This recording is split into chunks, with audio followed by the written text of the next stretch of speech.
Text reveal tutorial. Ganyan paano natin siya gawin. Let's go, simulan na natin. Una po, open ko lang tong apps na to. And open video and open new. Then, dito po yung una natin gagawin dito ay yung blank lang po yung i-select natin. Yan, i-check din natin.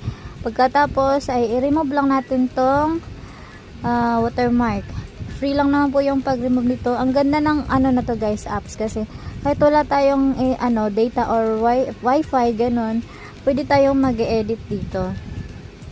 Ayun, so ang next naman po natin ay ito, galawin lang natin to para haba yung oras niya. Next po ay i-piliin natin tong text. Ayan, so text again. So ito po yung i-text ko dito since na ito lang yung nasa isip ko. Ayan. So, depende na lang po sa inyo kung anong gusto niyo pong isusulat.